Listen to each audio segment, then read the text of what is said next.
இருக்க இந்த கரண்ட் சிச்சுவேஷனில் நீங்கள் என்ன பண்ணுறதுன்னு தெரியாமல் ஒரு டிசிஷனை எடுக்க முடியாத சூழ்நிலையில் இருக்கீங்க. யார்கிட்ட தான் என் பிரச்சனையை நான் போய் சொன்னால் எனக்கு தீர்வு கிடைக்கும் அப்படின்ற அந்த மனநிலையில் நீங்கள் இருந்தீங்கன்னா கட்டாயம் இந்த எஸ்ஆர்னோ ஏஞ்சல் கொடுக்கக்கூடிய எஸ்ஆர்னோ பதிவு உங்களுக்கானது தான்.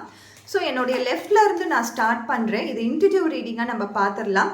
நம்பர் 1 அண்ட் நம்பர் 2 ரீடிங்கில் நம்ம பார்க்கலாம். செட் ஆஃப் 2 கார்ட்ஸில் உங்களுக்கு என்ன நம்பர் கூட உங்களுடைய எனர்ஜி வந்து உங்களுடைய எனர்ஜியும் உங்களுடைய ஃப்ரீக்வன்சியும் மேட்ச் ஆகுதோ நீங்கள் அது நம்பர் கூட நீங்கள் கனெக்ட் ஆகிக்கோங்க. கட்டாயம் இந்த பதில் உங்களுக்கான பதிலாக இருக்கும். ஸோ ஏஞ்சல் கொடுக்கக்கூடிய பதில்கள் என்ன அப்படின்னு நம்ம பார்த்துடலாம். இது நம்பர் 1 அண்ட் இது நம்பர் 2. ஸோ இதில் பார்க்கும்பொழுது உங்களுக்கு என்ன நம்பர் கூட உங்களுக்கு கனெக்ட் ஆகுதோ ஆர் என்ன கலர் கூட உங்களுக்கு கனெக்ட் ஆகுதோ நீங்கள் உங்கள் எனர்ஜியை கனெக்ட் பண்ணிக்கோங்க.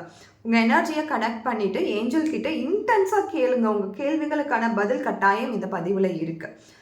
10 செகண்ட் நான் டைம் தரேன்.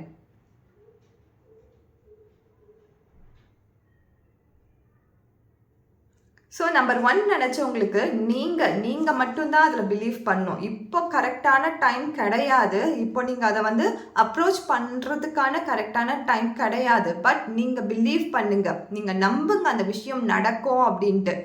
நீங்கள் உங்களுடைய ஓன் டிசிஷனை எடுங்க. யாரையும் டிபெண்ட் பண்ணி இருக்காதீங்க. யாருன்னா வந்து நம்மளுக்கு சொல்லி கொடுத்தா இது நல்லா இருக்குமே, இப்போ நம்மளுக்கு கை கொடுத்து தூக்கி விட்டால் நல்லா இருக்குமே, இப்போ இந்த தருணத்தில் அவங்க எனக்கு ஹெல்ப் பண்ணால் நல்லா இருக்குமே அப்படின்லாம் நீங்கள் எதிர்பார்க்காதீங்க. யாரும் வரவும் மாட்டாங்க. நீங்கள் உங்களை நம்பி ஒரு டிசிஷன் எடுங்க. உங்கள் இன்ட்யூஷன் கிட்ட கேளுங்க, உங்கள் உள்ளுணர்வு கிட்ட கேளுங்க, இதை நான் பண்ணட்டுமா வேணாவான்ட்டு. கட்டாயம் அது உங்களுக்கு நல்ல ரிசல்ட்டை கொடுக்கும். பட் ஸ்லோ டவுன் பண்ணுங்கள், இம்மீடியட்டாக பண்ணாதீங்க, கொஞ்சம் டைம் கொடுத்து பண்ணுங்கள். ஏன்னா இப்போ வந்திருக்க கார்டு நோ தான். ஸோ ஏஞ்சல் கொடுக்கறது நோ மட்டும்தான். அதற்கான டைம்ன்றது இந்த டைம் ஃப்ரேம் மாறும். இப்போ அந்த ஃபேவரபிள் டைம் கிடையாது. இந்த ஃபேவரபிள் இல்லாத டைமில் நீங்கள் எது பண்ணாலும் உங்களுக்கு ஸ்ட்ரகிள்ஸ் தான் வரும். அடுத்ததாக நம்பர் 1 நினச்சவங்களுக்கு ஆப்பர்ச்சுனிட்டிஸ், ஒரு கீ கொடுத்து ஒரு டோரை ஓப்பன் பண்ணுற மாதிரி தான் அந்த டோர் வந்து உங்களுக்கு ஓப்பன் ஆக போகுது. இது எஸ் கார்டு தான். உங்களுக்கு நல்ல சிக்னல்ஸ் தான் ஏஞ்சல் கொடுப்பாங்க. நீங்கள் அந்த சைன்ஸை பாருங்கள். உங்களுக்கு கொடுக்கக்கூடிய சிக்னல்ஸை கவனியுங்க. ஏஞ்சல் கொடுக்கக்கூடிய மெசேஜஸை கவனியுங்க. நீங்கள் போகும்பொழுது கூட ஏஞ்சல் நம்பர்ஸை பார்க்கலாம், ஏஞ்சல் கொடுக்கக்கூடிய சிக்னல்ஸை பார்க்கலாம்.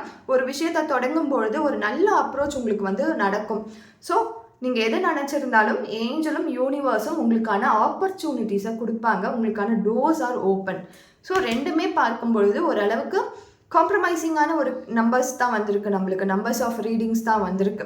ஸோ இதில் வந்து எனக்கு இப்படி வந்துருச்சே, இப்படி ஆயிடுச்சேன்னா நீங்கள் யோசிக்காதீங்க. நல்ல நியூ பாத் வந்து க்ரியேட் ஆகும், டிரான்ஸ்ஃபர்மேஷன் ஆகும். பிலீவ் பண்ணுங்கள்.